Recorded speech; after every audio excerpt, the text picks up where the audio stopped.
A little bit. Nothing wrong with carrying on as long as you don't get carried away. No. I don't know.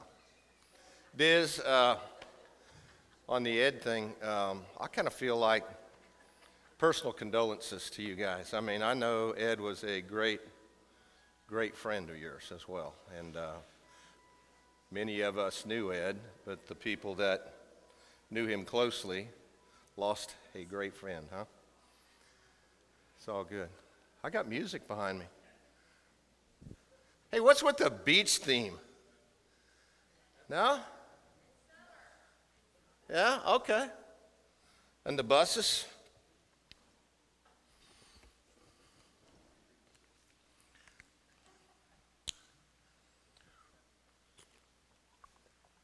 Knowing that Cheryl Nickerson has control of the screen behind you, and it's not a good thought. I'm waiting for that one of those baby pics. All right. Okay, go ahead. Show them my baby picture while I'm in the tub. Go ahead.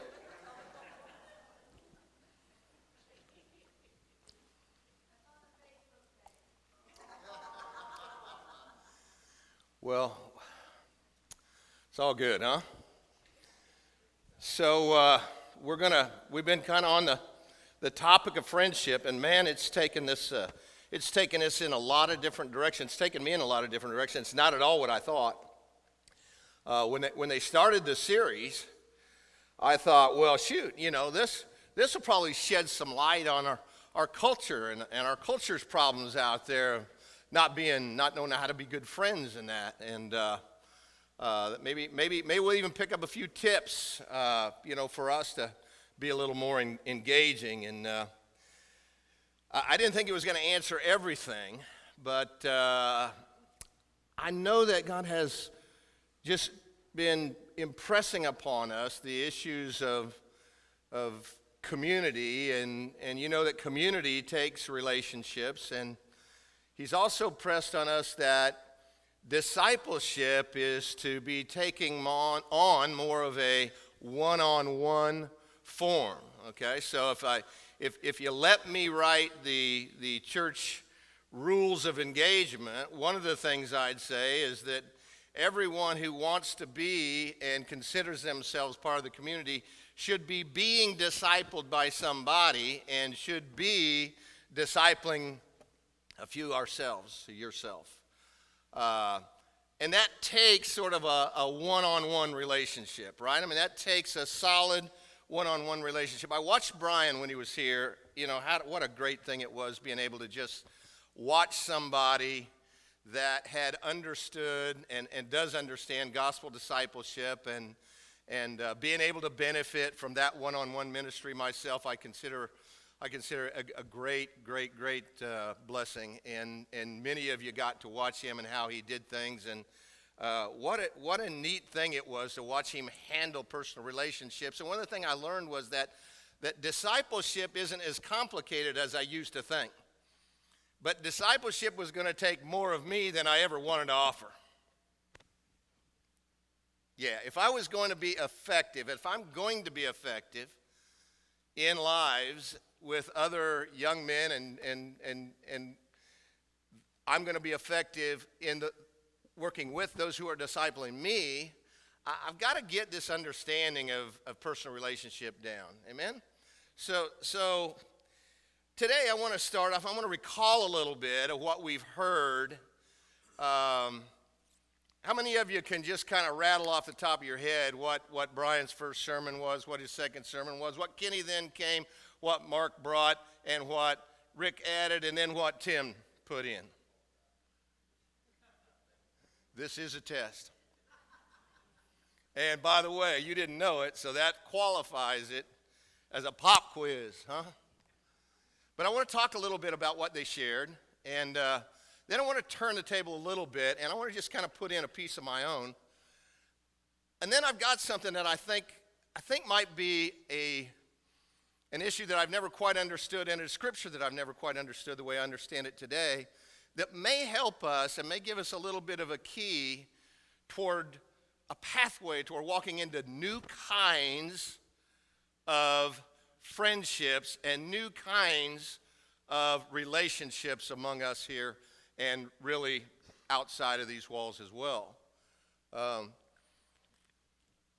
So Brian, I know that you all have already noted this, but because you recalled it, but Brian started out, well, you know what, let me say something else. I made this observation, and, you know, because I'm not real good at this and because I don't know how to prepare and all that, I'm still always just right to the last minute. So this morning I'm looking at this announcement that the UN has gotten into agreement, right? And China and Russia are now down with the idea of rebuking Wong or whatever the dude's name is in North Korea, and they're ready to sanction North Korea. And somewhere in the bottom of the Wall Street Journal article is a little statement that China was, well, first of all, is there anyone here that doesn't understand this kind of nutty guy that's running North Korea is a little bit explosive? All right, if you don't understand that, turn to somebody next to you and say, explain that to me afterwards. This guy is nigh on to a nut. I don't know if you can say that from a pulpit, but he kind of looks like a nut. Anyway, so China says to us, hey, we're all good. We just were waiting for the United States to say they weren't looking for a regime change. The United States said, we're good with that. Make that statement. China, wink, wink. You don't need a regime change, do you? United States, wink, wink. No, no. Regime change? Well, what? We love the guy. Relationship gets built, and this great shake hands of agreement takes place, and now we're all ready to bring the UN Security Council and the security resolution and adopt sanctions, and everybody's good. Now, I don't think we're really down with that. And sometimes I wonder, do we make these kind of deals in our relationships? Do we have any of those little, dang it, I did that for you. Why haven't you done what I need you to do kind of thing? Or we do one of these, well, I know you did that for me, so I really need to do this for him, and man, it makes me gag when I do it, but okay, here goes. Because I want to keep the relationship, because something else I wanted out of that relationship is going to benefit. Are you ready? Yeah, buddy, you knew it. I just wonder if it isn't even a little more subtle than that. If we aren't really part of a culture, I hate having notes because I'm now way up. I'm 4 pages into this, all right? So now I got to figure this out when I get there. I just wonder, are we kind of been trained? I know in business we've been trained that way. As a matter of fact, I think you can pick up some good business books and they'll tell you that is the way to success. I figure out how to manipulate you into getting what I need from you. And I give you just enough of what you need from me so that I get from you what I need from you so that we can kind of make this thing work. And sometimes I think that that's kind of the backdrop and the thesis for a lot of my relationships. And the more I look at it, I think I have too many friendship relationships that might be built on that a little bit. And I'm repenting of that. I'm changing my mind to see another way, and I think part of what they brought us in this series will help us walk through that a little bit, okay? So anyway, Brian shows up. Well, let me just go on here. You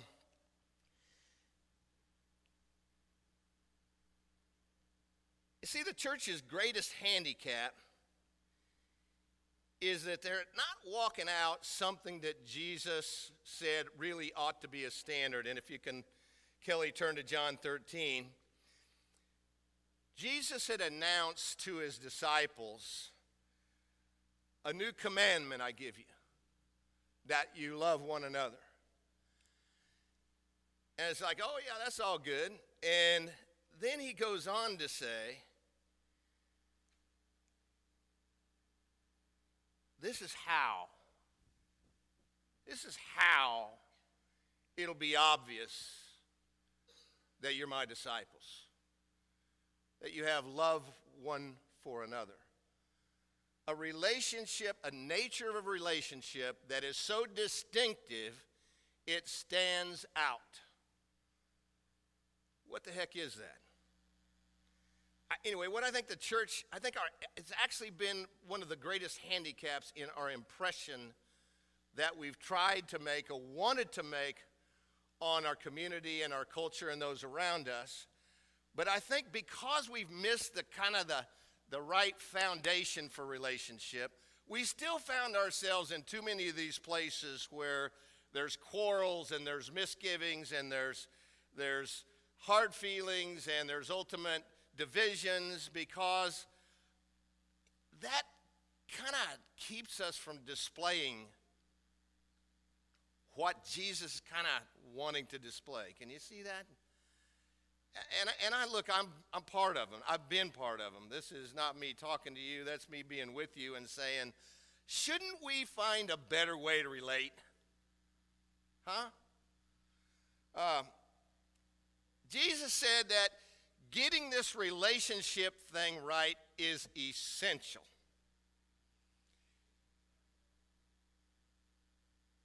He makes the point that loving one another as he loves us is now going to be the unique identifier that will get the world's attention. Look, it's my observation in many of those I encounter that it doesn't even take that much. Even a little healthy gesture of selflessness and favor towards someone gets the attention of most of the world I see that's starved for affection and significance. Just a little bit, a wee bit.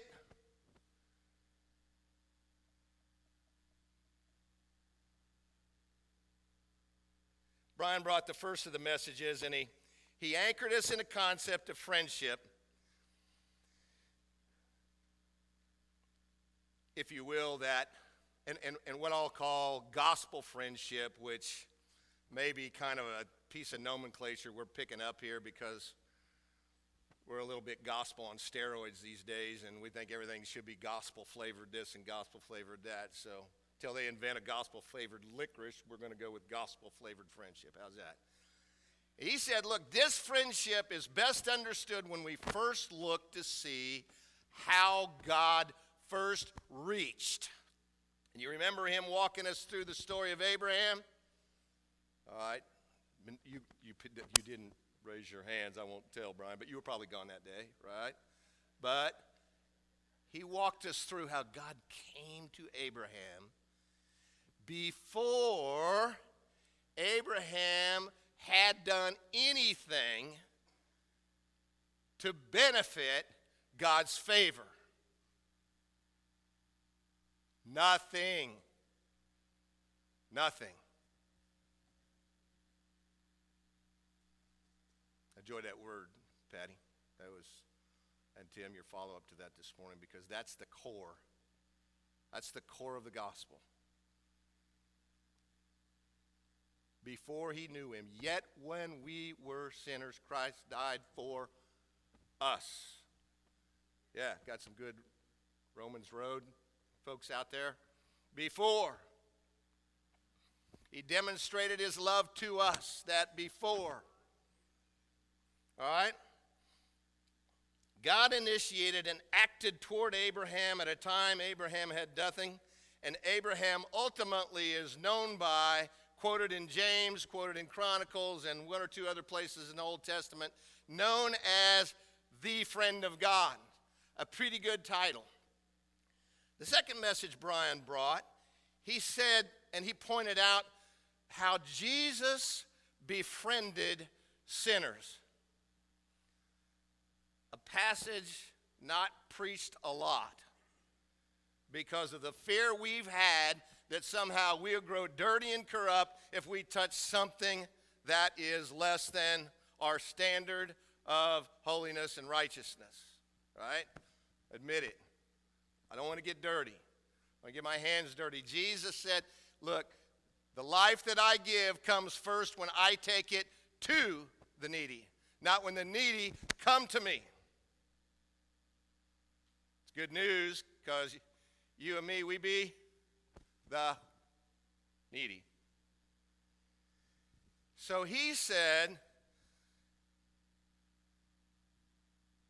I'm going to come to them. It was called a drunkard and a winebibber for fellowshipping with the sinners.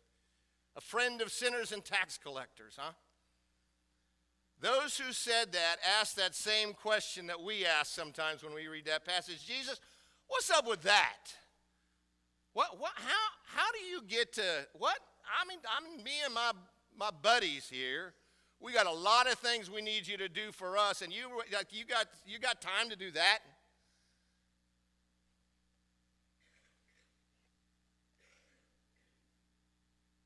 Jesus,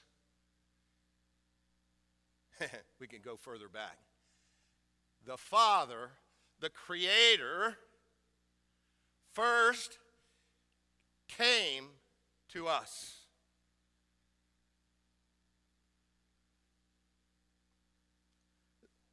Kenny spoke. Goodness gracious, I've listened to that thing 3 times. If you have not gone back, all right, share if you're back there, plug for the YouTube channel, the Living Stones YouTube channel. You can hear this again on YouTube, all right? Kenny had a lot to say that morning. Matter of fact, it was shocking to me. We know Kenny as an itinerant preacher that came and it would oftentimes share with us, but there was something different. Kenny is now a pastor delivering a more orchestrated message in a shorter amount of time, and he delivered in 45, 50 minutes there a dense amount of truth that went from one end of the spectrum to the other. And a couple of things I want to bring back to you today that he said that are like, they were earth-shattering to me a little bit. He reminded us that man was created in the image of God, who is himself a community of 3.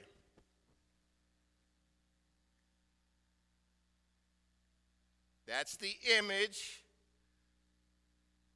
we bear.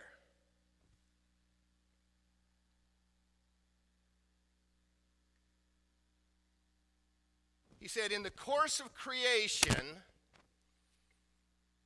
God made man so that there could be somebody else that might enjoy him as much as he enjoyed himself.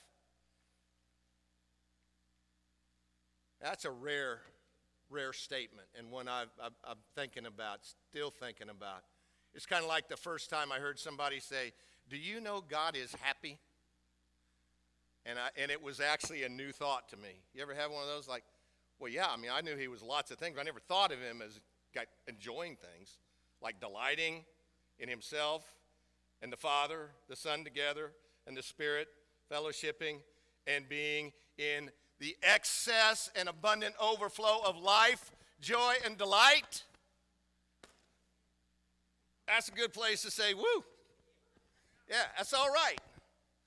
I'm telling you, it's better than some of the gods that you and I have found to worship, and I won't meddle too much further than that. Because the ones we worship tend to, after they're done with us, they tend to discard us. And it turned out they weren't that fun in the first place. Kenny also said, Jesus, by his own unilateral offering of himself, had made God known to us. And he chose to move us in as residents of that community of Father, Son, and Holy Spirit. He chose to move us into him. And he talked about the dense writing of Jesus in his last discourse in 13, 14, 15, 16, 17 John, and said, read it. And you all did, right? You went home that afternoon, turned off the Cardinal game, and read it, didn't you? You Cub fans did anyway. All right. He pointed out that as a result, we get to do likewise and offer ourselves for the benefit of others and bring the sharing of that Godhead delight to those around us. He said something else, and I'll hit this again at the end. The Word, Jesus' Word. I wish I could get a hold of this. Craig and I talked about this one morning after that, and he was saying, man, I'm still trying to digest that, but that, remember Skinny was talking about, like in the beginning, there's this creative moment when God spoke and it happened, that the Word contained the creative power issuing forth from the Godhead. And he didn't put it together real well, but he tacked it on, and it was clearly there for us to see that his point was that when Jesus said, love one another, the power to perform that accompanied the command. That's good news right there. That's good news. How many of you need power to perform what your heart knows it wants?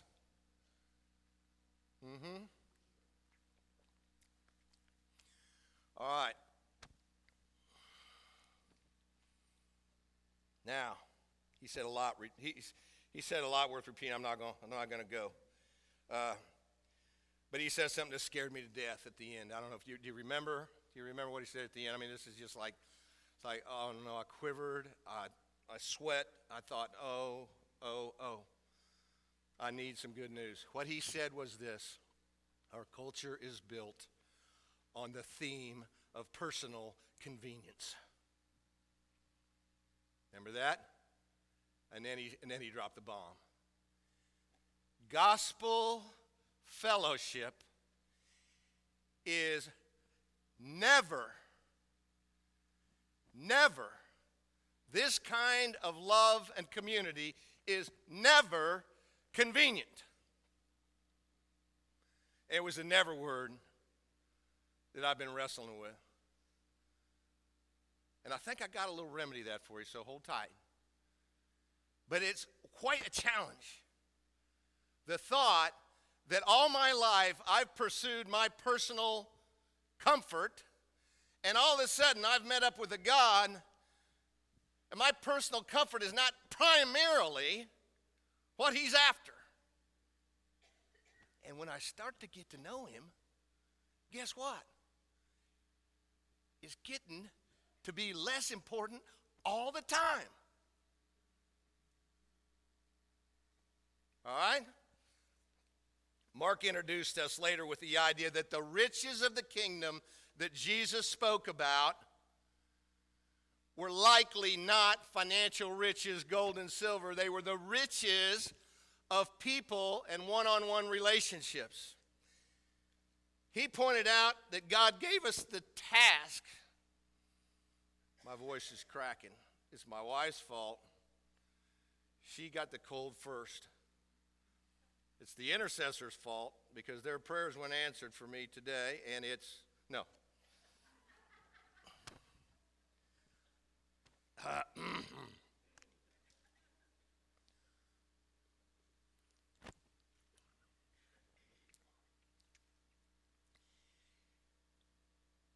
Mark said that God didn't give us the task of making friends. He gave us the task of making friends of God. And that's way different. See that? My mission is not to gather people to myself, but to gather people to? Yeah. And that's way better. Way better. He also said, community is way better when we don't rely on others to meet our needs. That when we come to grips, listen to this, with the reality that we have an unlimited supply, we can do a kind of friendship where we don't lean on and need a response from each other. Okay? He also said when we close ourselves off to community, we are shutting down much of the life that God had intended for us. Tim tagged onto that a little bit. I missed it, but what he said to you had a lot to do with your need for one another, especially in being reminded about the rest of God that's promised for you and I, and reminded of who he is and what he's like, reminded of what he's done on your behalf. So, Rick brought us some good understanding about some of the qualities of a true friend. And he noted that God talked to us like a true friend, intimately, constantly, honestly, significantly, redemptively, and presently. There's more there than you think. So listen, stack some of these things up in your mind, and I want to just pack on this.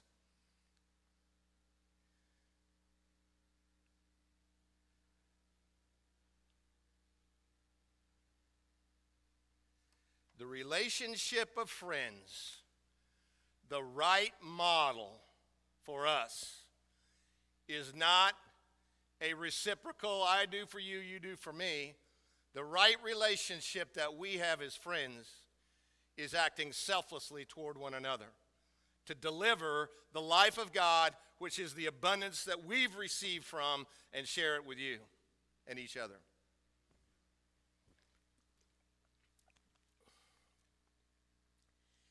The acts of friendship we see in the model showed to us by Jesus are done without requirement of repayment. The relationship of friends modeled by God is the offering of oneself freely without demand for repayment. It actually takes on the Father's nature. Amazing. Sons and daughters taking on their Father. How about that? Unique thought. Paul wrote to the Thessalonians in 1 Thessalonians 4:9, and he said something that's kind of curious, and I'm going to give you my answer, and if you don't like it, it's okay. It'll only go on for a few more minutes. He said, on the issue of brotherly love, you have no need that anybody write to you on that topic. You have no need because you yourselves have been taught by God to love one another. What did the Thessalonians get that was anything special? I don't know. I don't know what that is, but let me just suggest to you that Paul's saying, look, I can't tell you what the obvious is. The love of God has been put in front of you. You've been taught by him. And by the way, in his second letter to the Thessalonians, he came back and said, dude, you guys excel in faith and in loving one another. And I'm thinking, ooh, that looks like a parallel there. Get that? So I need one for the other? Because inside the elements of faith and trust in a God who's redeemed you is an understanding that he's enough. So this lateral relationship here doesn't have to be leaned on quite so hard. But I think what Paul's saying to the Thessalonians, look, the model's out there, dude, and you're doing good. And in the second letter, you can read it, he said, you guys excel in that. I'm good with that. He wrote the letter a lot out of the issue of just comforting the Thessalonians who'd gotten a couple of pieces of bad news and wasn't right and their understanding of the arrival of Christ and his return and some other things. But Paul's essentially trying to comfort them in this letter, and there's 2 points that I think are valid for us as we think about what we're talking about today. Look, in 1 Corinthians, somewhere verses 4 to 8, I don't have it. Maybe you can sift through it. But he says love, and I'm worried about translations too, because how many of you have heard like 40 different translations on 1 Corinthians 13? Then you haven't been to enough weddings.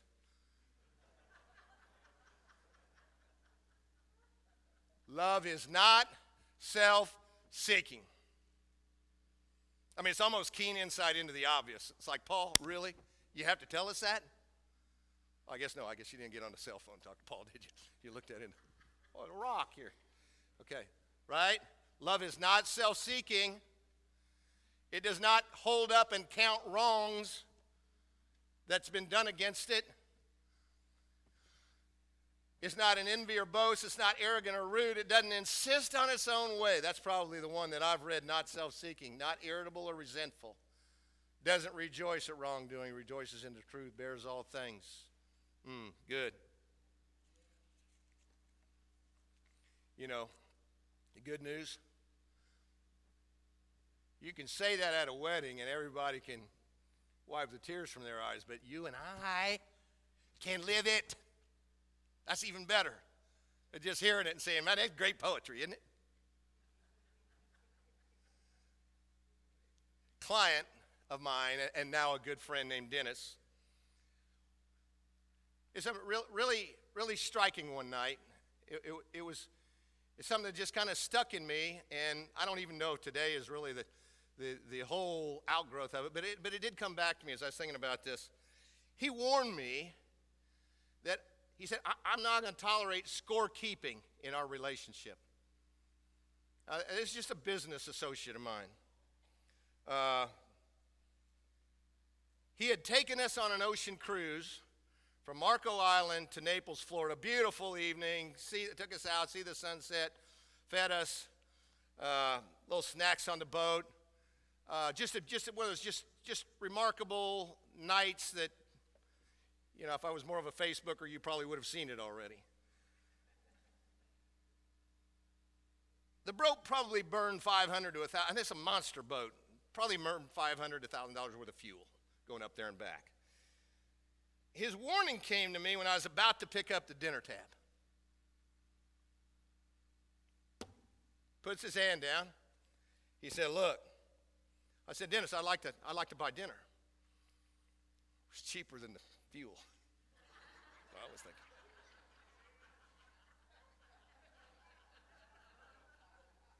I'm being honest with you.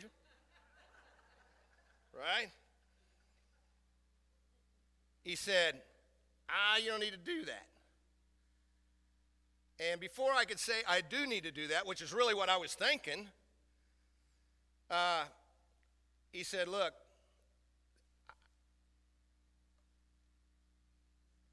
no scorekeeping. I hate scorekeeping. And, but he said, if you just want to do it, I'll let you do it. I said, yeah, I just want to do it. I'm just pure-hearted, man. But don't you dare order another drink. Tab's already $75. I didn't say that. I wonder where he came from when he said, I hate scorekeeping. It's almost like he had one of those relationships, and he was like, I don't like that. And they entertain a lot. They're quite in a good place in life, and they really, as I've come to know more and seen this social side of him, again, he was a client and a partner before he was a friend. I now see that is part of their delight and their joy. They want to have people in and they want to entertain them, and that's all good. And I won't go into the details, but I'm telling you, and this is picturesque of the gospel. Dennis has done more for me and my family than I could ever repay him, and I'm not going to go into the details.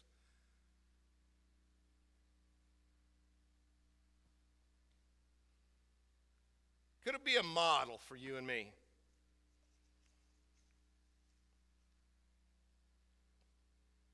Could it be that the model we've had, which is you do for me and I'll do for you, and I do for you and you do for me, and I love you if you love me, benefit given, benefit received, is deeply, deeply flawed. And could it be that the culture has left some remnant of that in us, and it's one of the shackles that the gospel is designed to break off of us?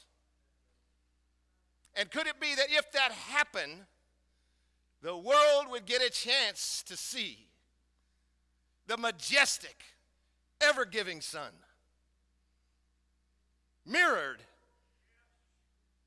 in the glory of his created ones, who never sought their glory, but simply responded to the life that they'd found in overflow?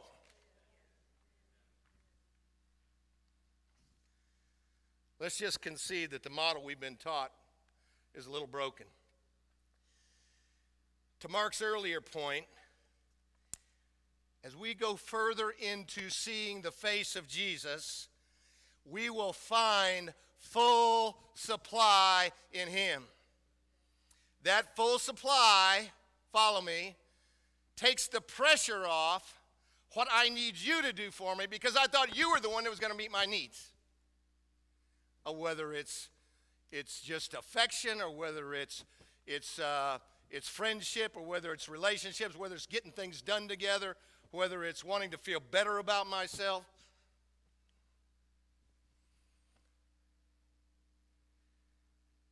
But we can become responsible sons and daughters that can freely share the overflow of this family inheritance with others, no matter what is to come in return. And that will be the proper starting place and the foundation for a new set of relationships. Acts of love responded to.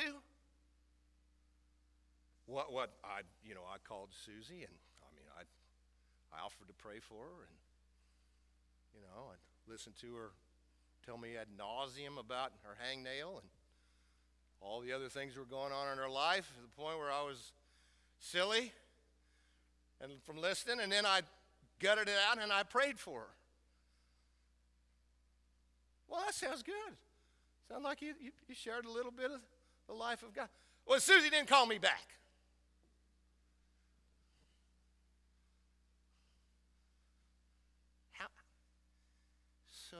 How many of those is like these little nubs in there? Is like, well, I did this for them. I mean, when are they gonna, reciprocate? When you see that and you feel that in yourself, it's a sure signal that you're not living out of love, but you're living for it.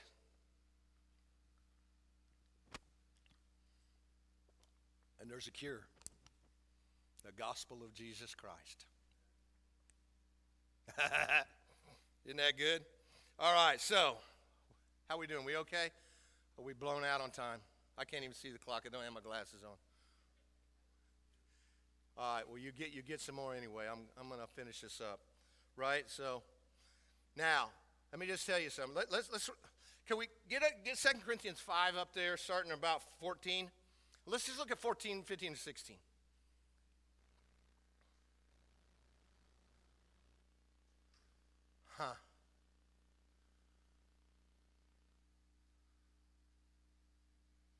I need one more. Or can you condense it and put two of them up there? Okay, we'll just do one at a time. All right, so everybody go back to 15. Got that? I'd ask you to read it together, but man, this church can't even clap together.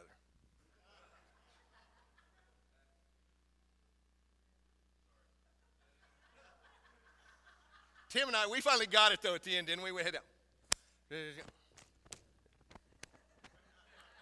Second or third time we got it down, I was looking over at Tim going, yeah, baby.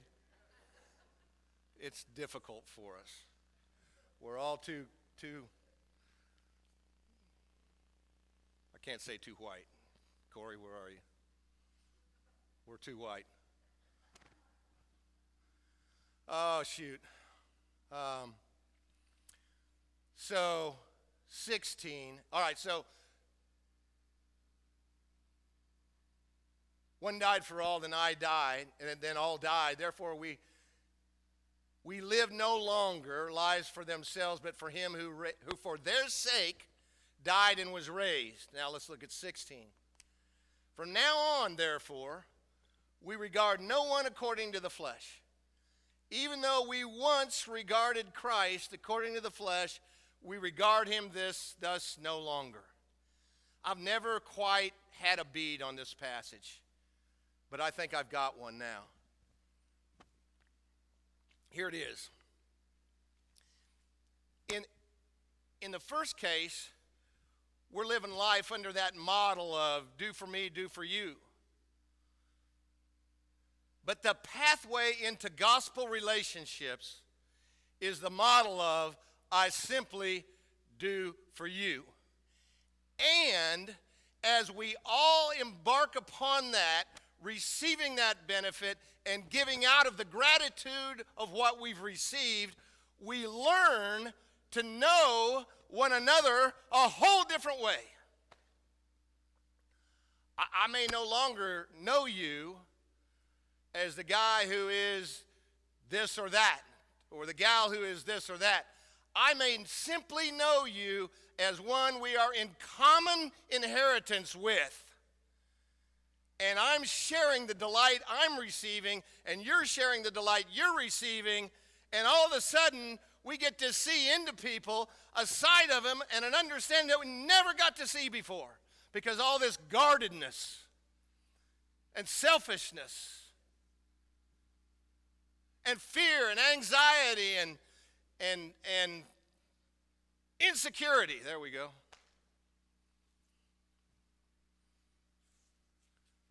We no longer know one another according to the flesh. A whole different way of relating, a whole different way of knowing one another. God the Creator came into his creation to reveal who he was. In that revelation, it came out of an act of selfless giving. And as a result, you and I, who would have never known God, had he not chosen to reveal who he was, get to see him and know him. And he did an incarnate act. Think about this. The creator of all creation, taking upon himself the form of one of his created ones, that his created ones could know him and see him as he is.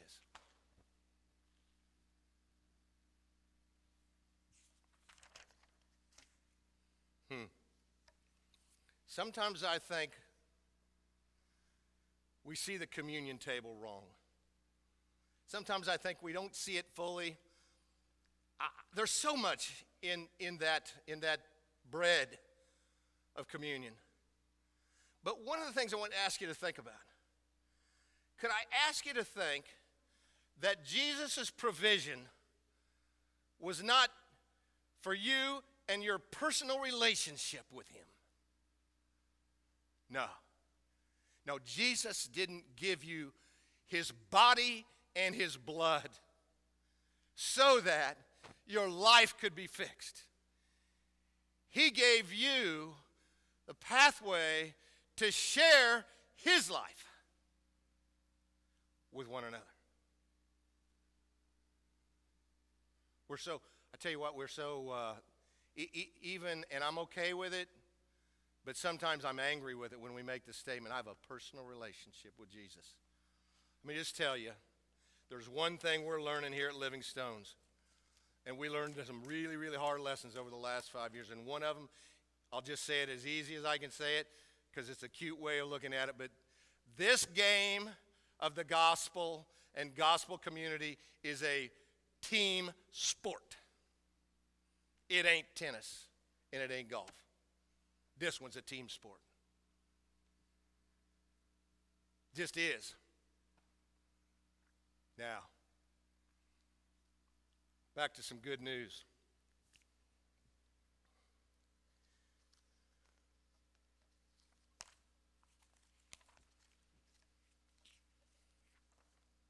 You tired, mesmerized, or angry?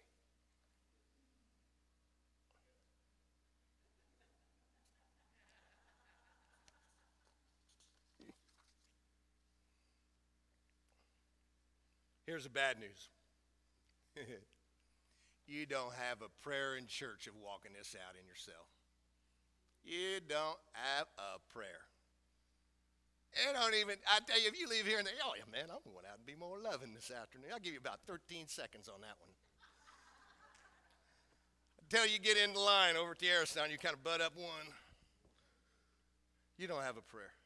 You don't. But here's the good news.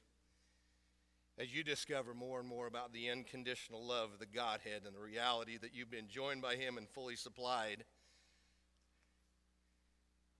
you'll find that His commandment to love takes on a power to live.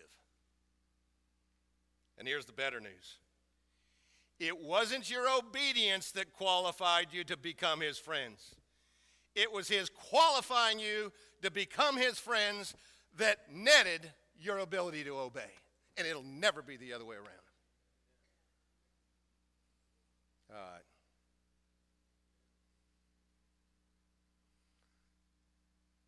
I'm at the end of my notes even, so it's all good.